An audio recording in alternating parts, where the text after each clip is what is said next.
all journalists are going to get death threats, but only the women are going to get rape threats. So it's a very specific kind of harassment that I don't think men really understand the kind of toll it takes on you. I think that's why we don't see many women in these fields, is because it's just not worth dealing with that kind of harassment. It's so much easier to just stay away from it. Female journalists or politicians receive an abusive tweet every 30 seconds. Those are the results of a new report by Amnesty International that confirm what women have been saying for a long time, that Twitter is a toxic place for them. And it's even worse for women of color. They're 84% more likely to be subjected to abuse on Twitter. As a visible Muslim female journalist in Canada, I've received a lot of hate and terrible messages on Twitter especially. The study is considered to be the world's largest crowdsourced research. It surveyed millions of tweets received by 778 journalists and politicians from the U.S. and the U.K.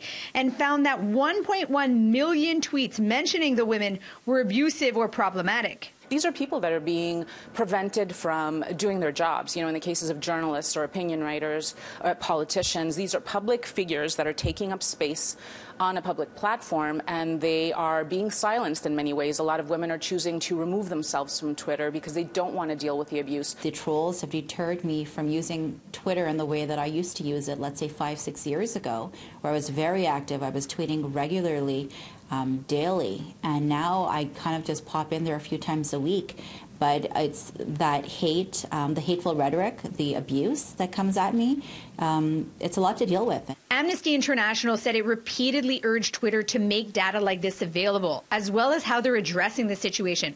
But their refusal to do so pushed them to do it for them. In the past, when there have been some really abusive, hateful tweets that I've received, it's taken multiple people reporting the same tweet for action to be taken. Like, for example, that tweet someone sent me, "I hope you get raped." They said it didn't violate their community guidelines because it wasn't actually a threat.